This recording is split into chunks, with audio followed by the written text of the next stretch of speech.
Hey, what's up? This is your girl, Taylor Wilde. Welcome back to Wilde on Season 5, the podcast where you get the insider's view of the weird, wild world of wrestling and witchcraft. On Wednesdays, today's guest is full of surprises. She's a dancer turned yogi turned professional wrestler. You know, the usual sort of transition. She's trained under superstars like Cody Rhodes, QT Marshall, and Billy Gunn. She's a kindred spirit to me. I met her in Canada, but she is living in McDonough, Georgia. She's moved there to grow her career, and if you followed my story, you know that that's where my stardom began when I was hired by WWE in 2007. Today's guest was recently on an episode of Impact Wrestling in a competitive matchup against the virtuosa Deonna Purrazzo, and a little bit of a heated situation with former guest Trey Miguel. She's a rising star and a spiritual sister. Ladies and gentlemen, my girl, Ashley D'Amboise. Were you at your shoot job right before this? Yes, I work at Lifetime Gym here in Georgia, and it is now an hour, it's supposed to be like an hour and 15 minutes away, and then today turned out being 2 hours. So that is a serious commute. Yeah. What do you do to kill the time? Are you a music girl, a podcast girl? Do you just want silence after being in the gym all day? Actually, sometimes lately I've been wanting silence. However, I'm listening to audiobooks, podcasts. I have playlists for different moods. Yeah. All of the above. All of the above. Gosh, that's a lot of driving. All the sympathy for you. Thank you. Well, I do love the job, so it's better than working anywhere else, I think. Outside of wrestling. Of course, obviously. Obviously. I'm a trainer and a group fitness instructor. Oh, cool. What group classes do you teach? I teach, there's a signature format called GTX, which is a combination of treadmill interval training and strength interval training. So before I worked at Lifetime, I worked at Orange Theory. And this is like a version of Orange Theory Fitness, but at Lifetime. Cool. Love this. Now, you are in phenomenal shape. Like, there's no bones about it. You look amazing. Thank you. Can you tell that to Trey Miguel for me, please? Oh my God, what did Trey say? I will get him on the phone right now. What did Trey say? He, I don't know if you saw, but he came up to me after the match and he was like, I saw your match. You did pretty good. Your leg gets pretty high, but if you did a couple more squats in the gym and started to try to give me fitness advice, his little self was trying to give me advice. So... You know what? I hit my head a lot and I forget things very easily. Now that you've said that, I do remember. Here's the thing about haters. It is their job to hate. They're born to hate. Trey Miguel is a hater. Yeah. You know what? Love you or hate you, he's still talking about you. So I'm going to say that's a win. That's a win. And if I would call him right now, actually. If I thought the quality of this phone call would be up to snuff, I would call him. I'm almost tempted to do it right now, but I'm going to throw him off. Okay, fuck it. Let's try it. Let's see if we can make this work. Hold on 1 second. 3 hours later. Is that Trey? It's Trey. Are you in the bathroom? You guys have heat? Well, first of all, I'm going to need to send you my PayPal information because I'm not talking to Ashley for free. Oh. I think that is tied into this whole respect lesson, you know what I mean? Like, don't ask for anything for free. For some reason, I can't hear him, and I'm not mad. She's plugged into my headphones, so I'm getting your audio. Hear anything. She can't hear anything. This is just you and I having a conversation. I like it like that. But I don't know how to use my own audio equipment. I know. Okay, thank you. If there's anything you want to say to Trey Miguel, now's your time to say it. Oh, great. Well, I don't think this is going to be a situation where words will have any impact, so I'll see him on February 5th, actually. Perfect. We can see the retaliation in real time. We love this. Okay, so the thing about my podcast is it's kind of taken this evolution, much like the character of Taylor Wilde. We talk about wrestling. We talk about witchcraft. Tell me a little about you and your practices and how you use them. Oh, I love this. I've spoken about this a little bit, but I don't think I've ever said this. Yay! Before I left New York City, I was in the middle of, I used to go to this yoga center called the Womb Center, WOOM. But it also sounds like the Womb Center. And when you're in there, they want you to feel like you're back at that home space, that initial space where your life created and where every day you can choose to be reborn however you want. So the womb and how they spell it is also significant of their emphasis on sound.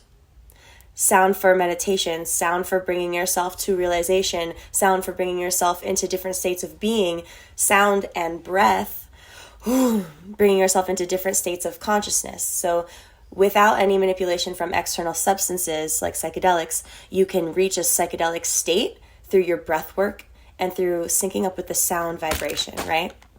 And my cat is going crazy, like, yes, you can. So I would go there and I would do my yoga practice, but every Friday and every full moon, they would have a 2-hour sound ceremony. And I became so in tune with myself after every session. I would walk out of there a new person or with a new understanding or with a new realization that I was like, I need to harness this for myself. So I was talking to the guy who runs it. Him and his wife run a sound school. Long story short, I'm certified in sound healing for level 1. Oh. So I have like different instruments and different sounds and different tools that have to emit different vibrations. My friend has her set up with Reiki back in New York. New York has all my woo-woo friends, and I miss them so much. Georgia is like, I haven't found that community yet, but I'm here to wrestle anyway. But I will create the community that I want based on the practice that I want to start here privately. So like having one-on-one sessions with people where I can get them into a state where they can meditate, and there's a way you can comb through people's energies. So like I do this is my spiritual practice that I'll do on myself with tuning forks and with singing bowls. And it's relaxing. It's like if someone just breaks out a guitar and wants to play a song and just kind of chill, I'll like break out my little instruments and I'll just relax my mind. So I realized with my friends, just to keep up my practice and like my training, I'll just be like, hey, roommate, do you want to lay down for like 10 minutes and can I comb your energy? Can I use my tuning forks on you? And they always end up leaving the session going like, wow, what was that sound? I've never experienced. I felt like the room was spinning, and it depending on like what personally you're going through and what chakra it's related to.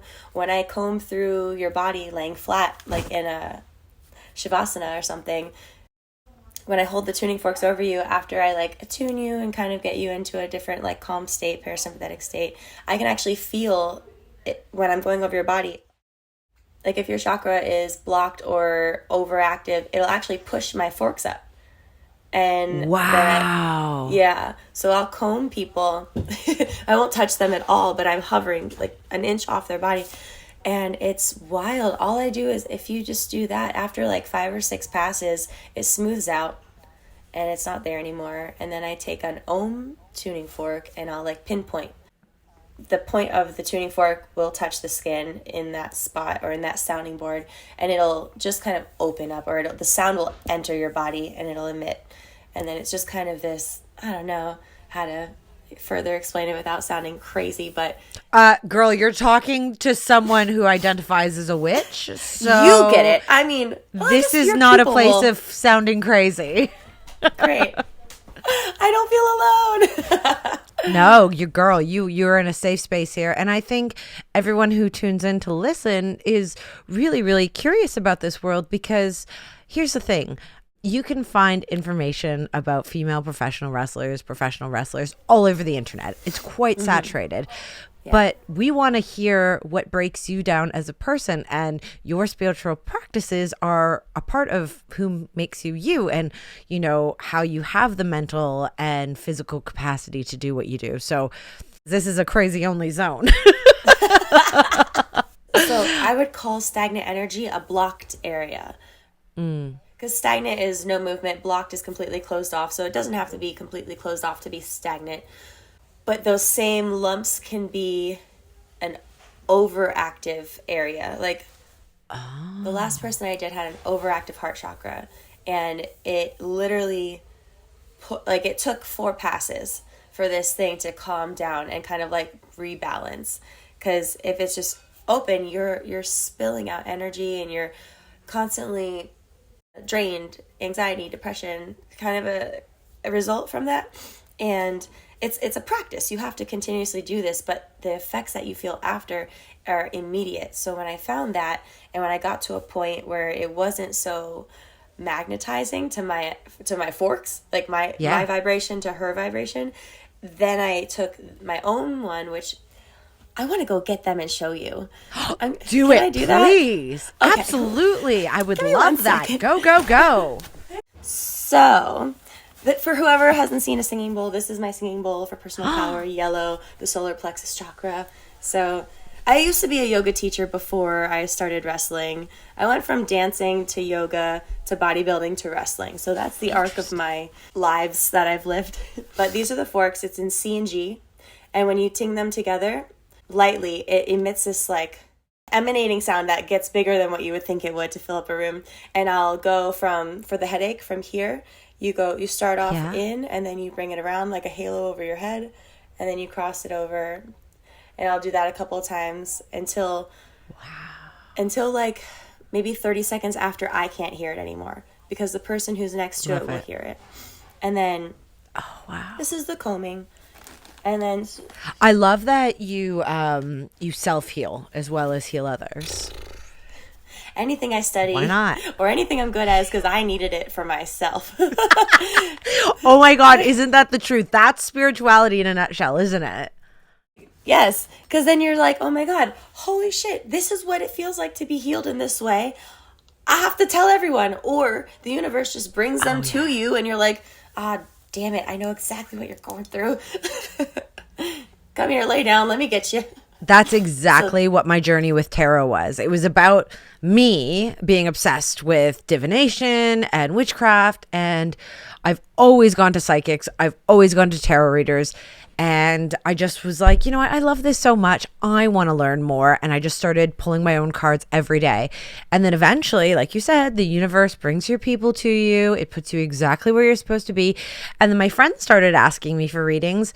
And then I was like, you know what? I really feel called to like throw it out there. And then I started a tarot reading business, and it's happening. So it really is incredible. You don't think you're a healer, and really you're just trying to heal yourself, and then you realize that's kind of what healing is. That's what it is. Probably someone else. Yeah.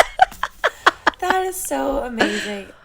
I have my own tarot cards too, because I have my specific readers that I listen to on YouTube. So, okay, I didn't say this, but when in my car rides, I listen to my tarot card readings sometimes for the entire trip, for an hour and a half, of just like what energies are at play right now.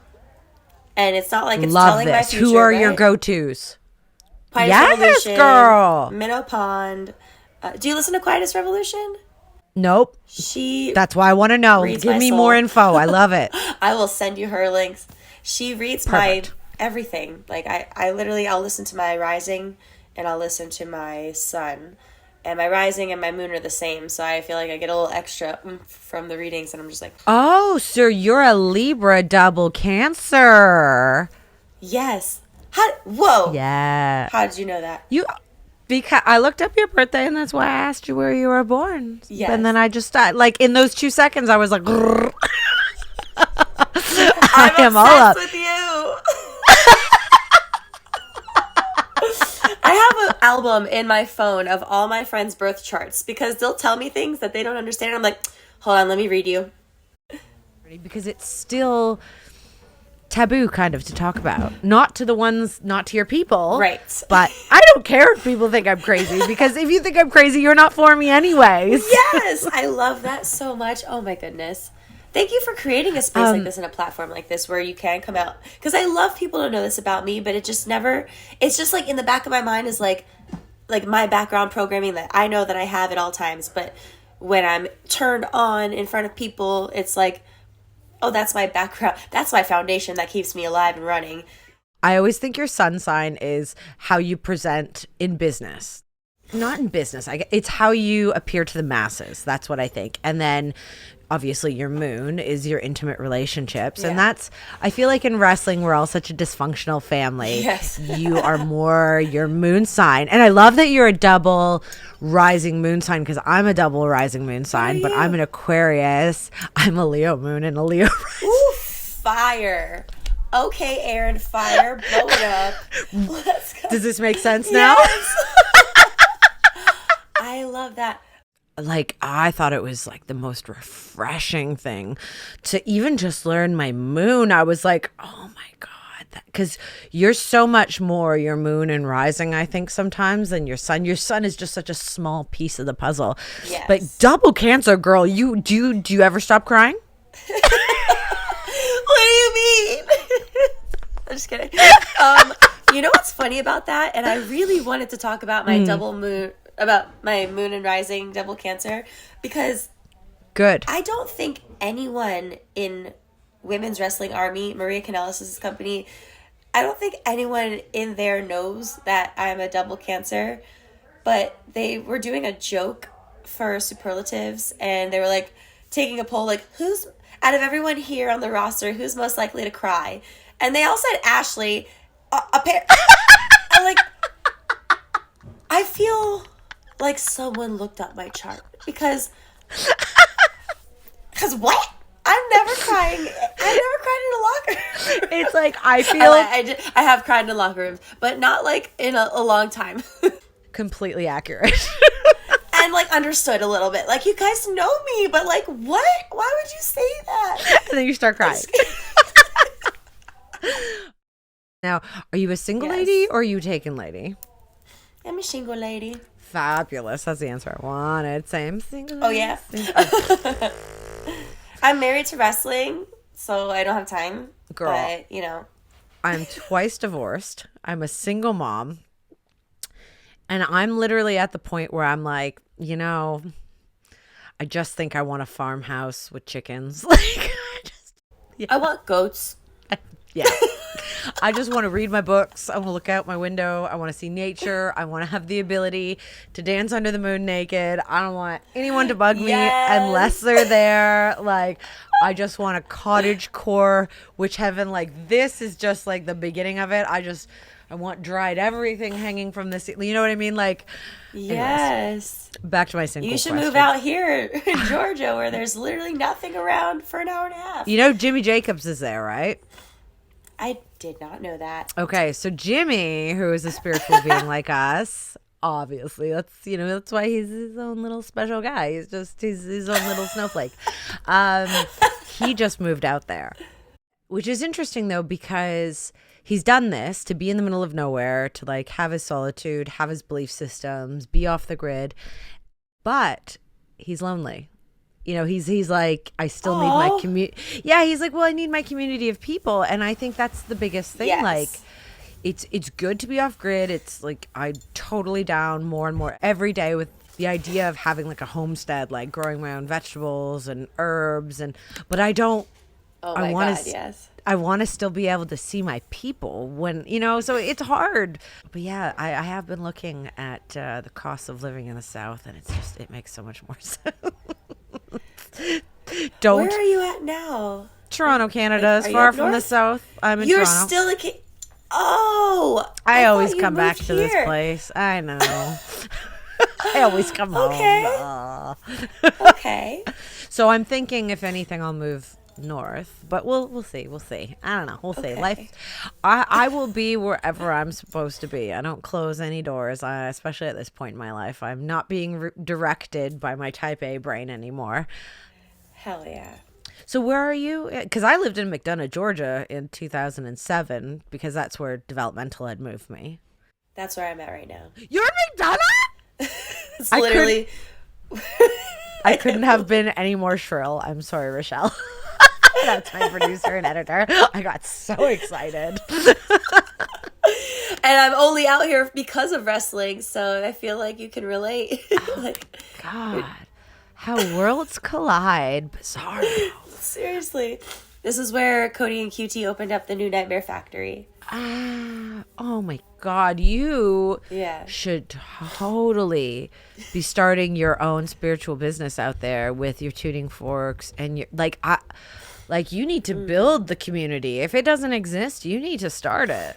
I found one yoga studio and I was like really excited. I started to look it up online and it was like fitness yoga with like bands and weights. I'm like, no. I go to a gym for that. No, I want to reach another state. I don't want to. I mean, you can reach another state working out, but I was just like, I want peace.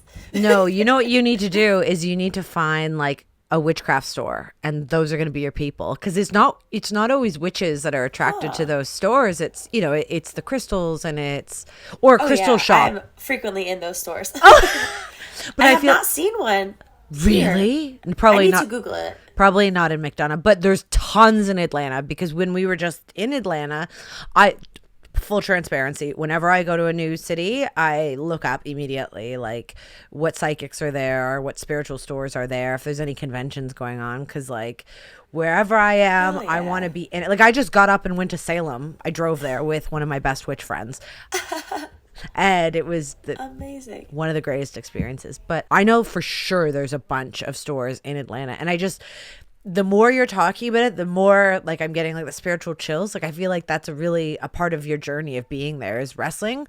But I feel like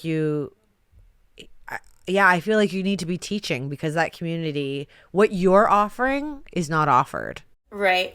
I haven't seen it anywhere. Interesting. In Atlanta, like the actual city, there was a studio that had a sound bath. Yeah. But the womb center was like, we do not bathe in sound. No. It's not a bath that washes over you. This is sound that enters you. And you have to do the work at the same time. It's not a passive experience. It's an active experience. What if you started offering it at the wrestling school? You know what? Could you imagine if I asked QT that?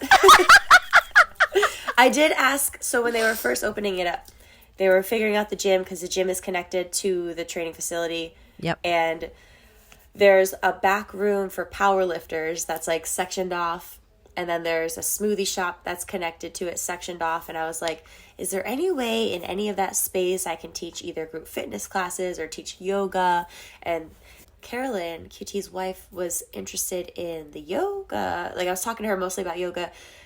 And she was just like, I don't think the sound, because when music's playing, it's just rocking everywhere. And so she's like, I don't know how that would work out. But then now with how it's set up, I feel like the setup is pretty good. Anything's possible. But I'll start brainstorming. I'll journal about it. I'll journal on it, because it was a conversation at one point, and now I'll be like, you have to watch my interview with Taylor Wilde and let me do this. I just feel like you are such a healer. Thank you. You do it for yourself. You do it for friends. So there's this part of you that wants to do it for the masses, whether it's for money or not for money. It just, it fills your soul. So freaking yes. And like it's cyclic, right? Like you give to the universe, it comes back. I don't know. I just feel like there's something there. I don't want to be pushy, but hi.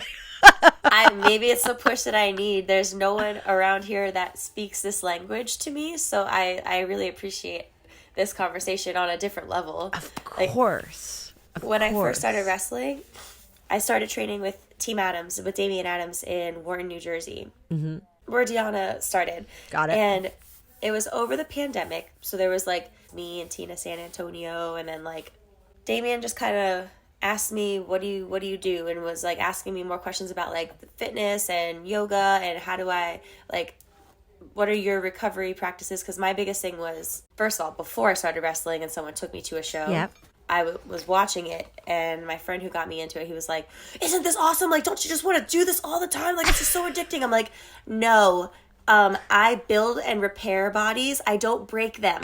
Like, my body, like, I am trying to keep myself intact. I don't know why anyone would do that, because I accidentally got a little walking concussion.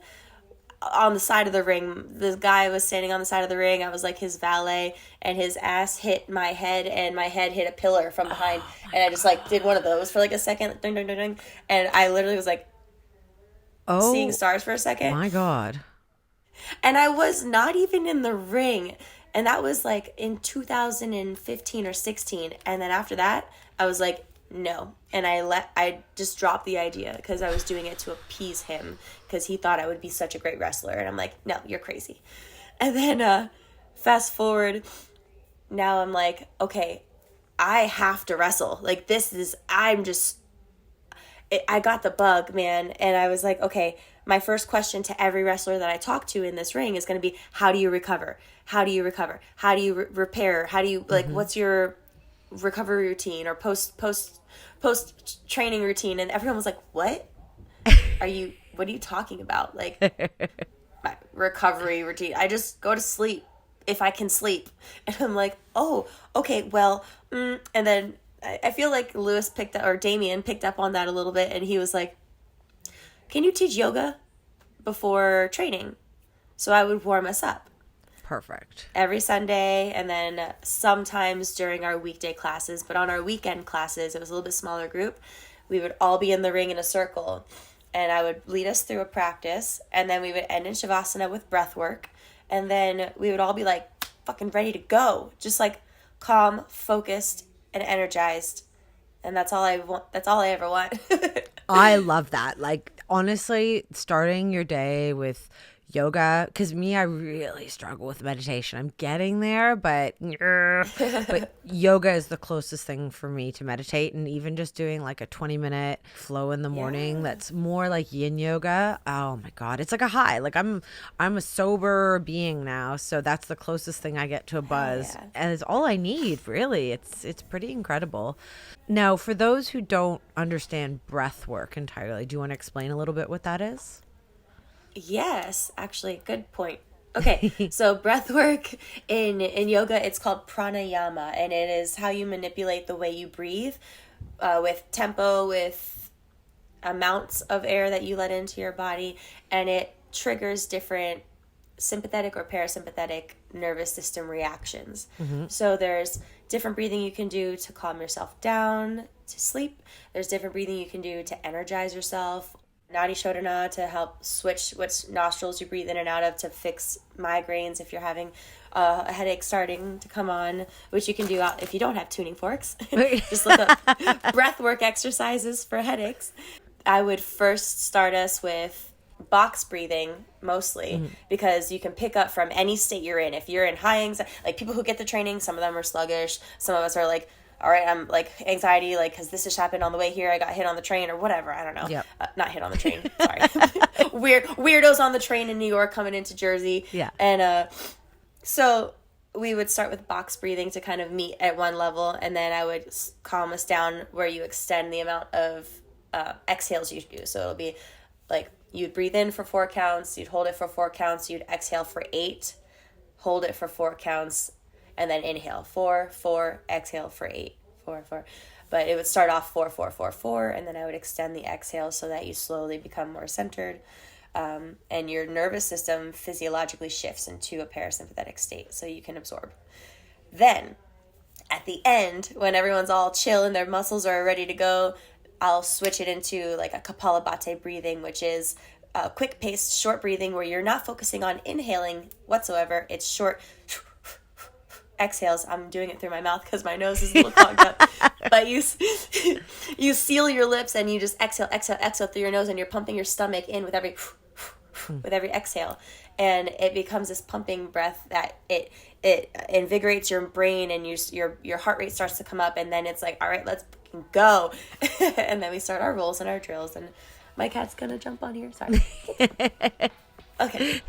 He's excited. He's like, let's breathe. Breathing's the best. Well, thank you for explaining that beautifully. Yes. Greatly appreciated.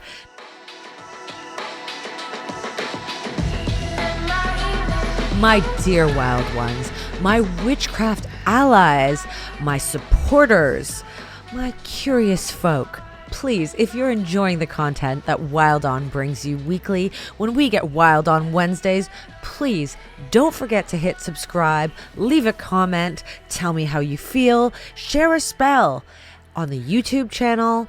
And please, if you don't like YouTube, if you don't want to see my face, if you don't want to see my witch altar, you can listen to Wilde On every major podcast platform. So, if you want to support your girl, your community, your favorite professional wrestling witch, the people's witch, if you will, hit subscribe and follow.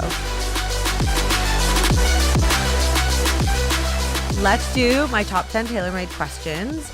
It's not a speed round. It's just, very specific questions. So my first question is, what is your zodiac sign? But homegirl is a Libra. We covered this. Double Cancer. Now, if you could choose 3 personality traits to make up your perfect zodiac sign, whether it was like this in a friend or a future partner, what 3 qualities would make up the perfect sign for you? I like that fiery go-getter quality, physical go-getter, like that straightforward, masculine energy. Yes, masculine energy. No, go-getter is like perfect. For them to be masculine, go-getter, so a go-getter quality. Yeah. Creative, where there's just like you're creating, whether it's artistically or or it's all artistic in some facet, but right. Creativity. Yep. And then go-getter quality, creativity, and like a lighthearted personability kind of a quality. So someone who is comfortable in both their masculine, feminine, and is a creative. I got you, girl. I love you. Thank you for translating me. I'm like, oh, this is a question I wasn't prepared for. No one's ever prepared for anything I ask, so don't worry about it. I love it. Now, what is your secret supernatural power? Like mine is the ability to read somebody within probably 2 minutes. I love it. Ooh, I want to hear your reading of me. Yeah, I feel like my superpower would be being able to match people's energy like chameleon effect. I like that. I can bring my levels to match where you're at, and that's how I think I'm able to build relationships so quickly with people and harness the trust, because I'm not like, this is me and you're gonna accept me like this, but it's like, I'm up here and then I feel you and I'm like, oh, I'm gonna be down here. How are you doing today? But I still hold my vibration and my frequency, but I don't want to like blast anyone out or pull anyone down. So I would say my superpower is chameleonic. Being a chameleon, that's almost like deflecting people's shit if you have to. You know what I mean? Like in a social setting, your energy remains neutral? Or do you find that being in a social setting, you can get drained or certain people can raise your vibration? Yes. So that's something I'm working on actually personally in my own personal spirituality and inner work. Mm-hmm.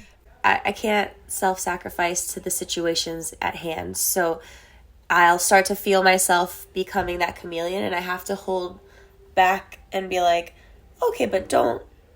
If I see like what's needed or what's happening, I feel like, oh, I can like give more of myself, but then I've learned that becomes depleting.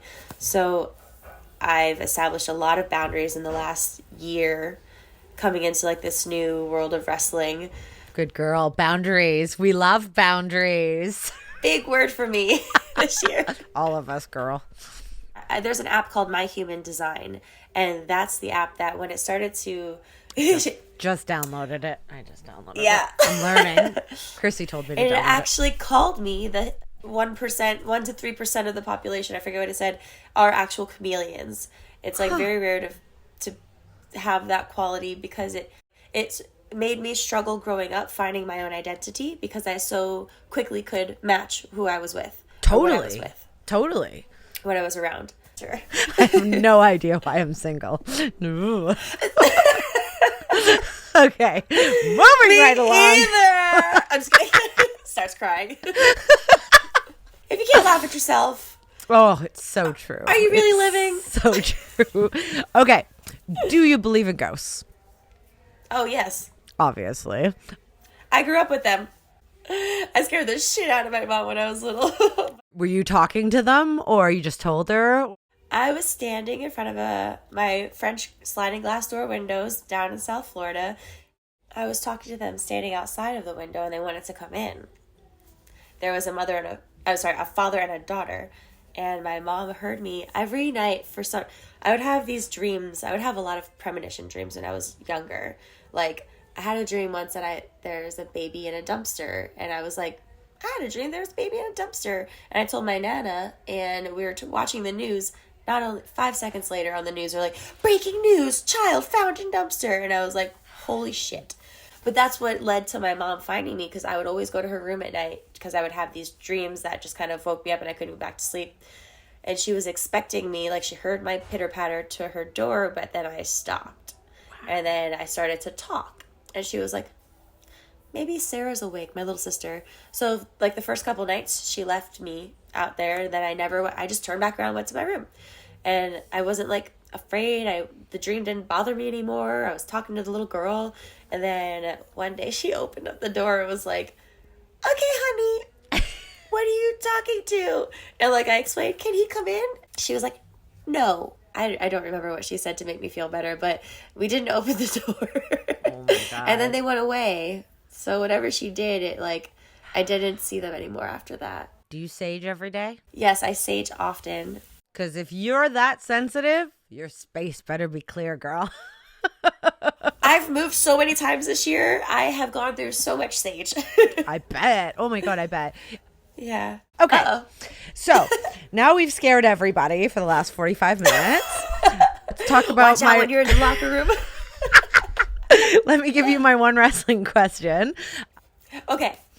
So we love to talk about our most embarrassing moment in the ring. That's what we did for the last 4 seasons. Bored. Because the most embarrassing thing that everyone's done is either they've peed themselves, they shit themselves, they've had period stains, they've had a string visible, balls out, boobs out, nips out. Have you had any of the above happen to you, or maybe something unique? Yes. I had the most stressful time calling one of the most stressful situations I've ever had in the ring. And I always try to drink a gallon of water every single day, no matter what. Oh because dear. For bodybuilding, I keep it up. So I make sure that I pee right before a match. Yeah. In this situation, I did not have a chance to go to the bathroom because there was an 8-woman gauntlet. I had 4 matches out of the 8. So I had to find all the women. I had to make sure I knew what I needed to know. And then all of a sudden we got put to first. So now we had an hour to figure out who all 8 of the women were. It was a little disorganized. And then by the time I found them, not everyone was ready in gear, makeup, hair. Everyone was still getting ready. So we were calling everything until the very last second. And this was maybe one of my first 50 matches. Oh my God. I'm not set to lead. I still don't think I'm set to lead a match. But oh my God. Literally, look at my cat right now. Oh, we are doing parkour. Good for you, girl. He just broke my leg. Oh no. Oh shit. You're lucky I love you. Okay. I don't know where he thinks he's going. He's just looking up to sun. Anyway, okay. He's excited. So I'm worried about the match. I'm not even thinking about peeing, although I know I have to go, but I'm okay, I have time. I'll have time. Right. We finally all get back there. I found all 8 of us. We all know what's happening, kinda. All of a sudden they're like, all right, Ashley, you're out. And I was like, no, I'm gonna go to the bathroom. And they're like, no. Oh, look, your music's playing. So I, make my entrance. Everything's fine. The first thing my opponent does, she charges at me, grabs my head, and gives me a hip check to my bladder. Oh, no. Pissed myself. Just a little bit. Oh, just a bit. Right? Just a little bit. Okay. And then we keep going. She hits me with another kick, straight to the bladder. Another little bit. So the theme of this, with all 4 women found new ways to hit my bladder or X Factor my face bump down, so I am just losing my mind, losing control. I gave up mentally, physically, emotionally, bladderly. Like, everything was just like, I don't want to win the gauntlet anymore. I just want to go pee fully. When I took the pin on the last one, there was a mark on the mat, and I was like, it's sweat. I rolled out. How was the match? I was so scarred. It took me 6 months to watch it. You marked your territory. If you haven't peed in the ring as a woman in wrestling yet, you're not working hard enough. You're not working hard enough. It's true. Like, fucking, you might as well quit. I gave it my all. I left it all in the ring. And with all that water, it's basically diluted anyways. So. Yeah, it was a gallon of water. What is your wrestling pet peeve? Yeah, with Damian Adams, that I feel like he started this pet peeve of mine. Recently, I've done a few indies where the first match out there does every dive imaginable, flips off the corner, flying high moves. I'm like, you're the first one out here. Mm-hmm. The first match out there, and you completely take away anything that can build in a show. Instead of thinking of the whole show as a match, you think of just your match as like the only part that matters. Mm-hmm. I experiencing, and I've been learning what my pet peeves are as I become a little bit more confident in myself. Yeah, that happens. When you're calling matches, just like how you speak to people. I've had the opportunities to work with huge names. Like, I'm in the ring with you, I'm in the ring with Deonna, I'm in every person who's like has had success in their career. They are the most polite, generous. I've never been just felt like disrespected or in the position that I'm in all times. I'm like, why are you so nice to me? You're a superstar. Like, you can talk to me however. I am trash. I am dirt underneath your feet. Like, especially when I was like new. But then it's like when I'm in there with women that I consider that are like in my little generation or in my peer group, the way that we talk to each other sometimes, I was like, I don't find myself around that much anymore because I believe that your vibe attracts your tribe, and I'm seeing less and less of that. But when I first started to like see that, or if the random one that comes up out of nowhere, I'm like, ooh, we're just gonna back away. We're gonna figure out a way to work around this. Let's use the Impact locker room because that's my home. The industry has changed with women. We used to be like pegged against each other because there was only so many spots, and we were all basically supposed to look the same, be very similar characters, just baby heel, whatever.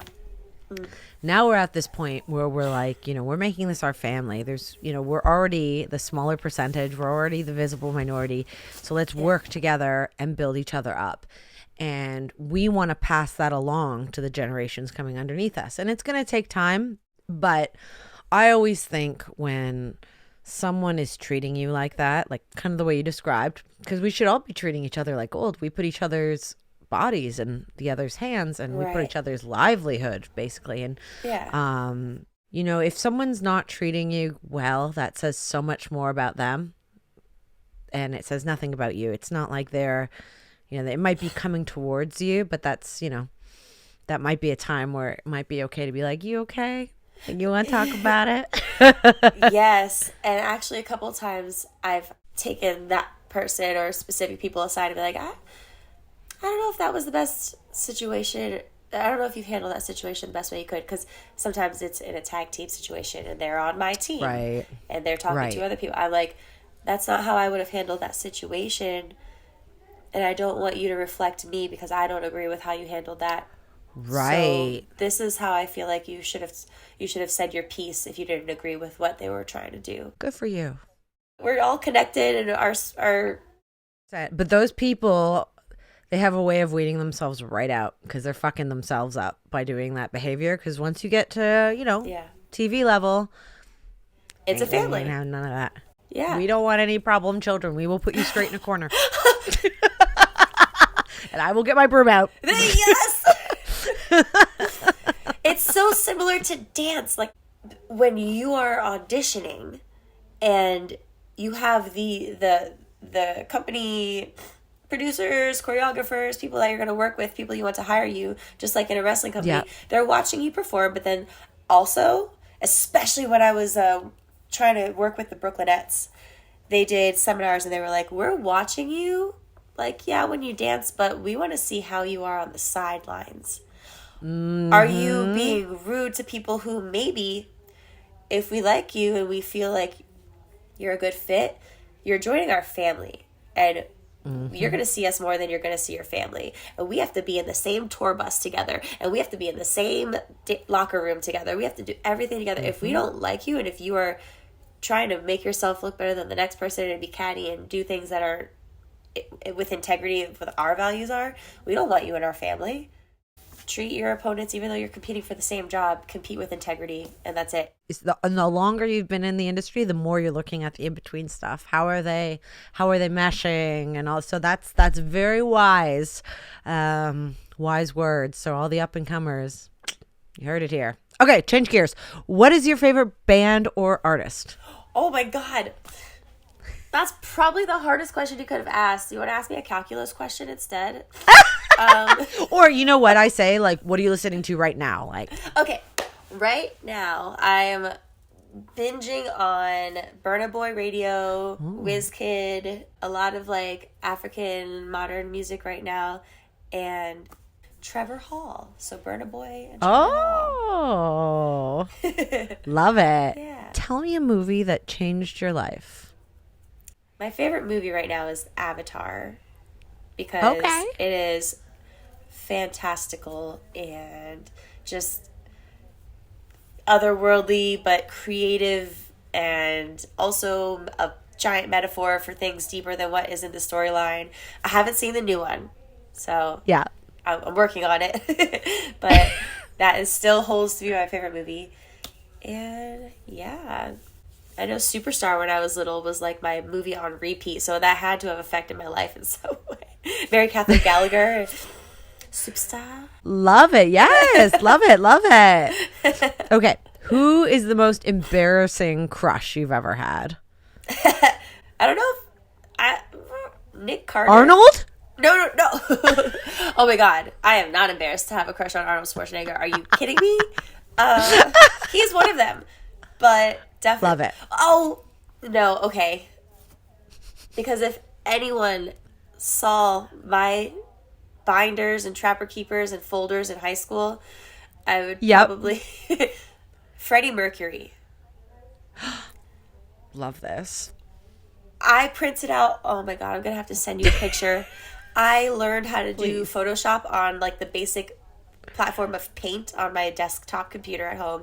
And I deleted Mary's face out of a picture of Freddie Mercury and his only female love, Mary, and I put my face on Mary's face, and Freddie was holding me in a dip while they were dancing and kissing my cheek.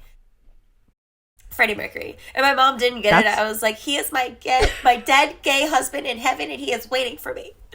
In case you're wondering my type. Where can our listeners find you? What's your handles on social media? What do you got going on in the world? I am on Instagram at Ashley D'Amboise.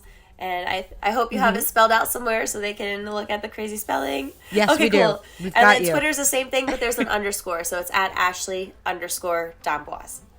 Perfect. Okay, because you're a girl about the Afro beats, we have a finish this lyric. It's a little bit more challenging, so I'm just going to give it a one-liner, but I feel like you're going to get this. Are you ready? I hope so. Okay. You want a bamba? You want to dance with the big boys? Yeah! What? Nailed it.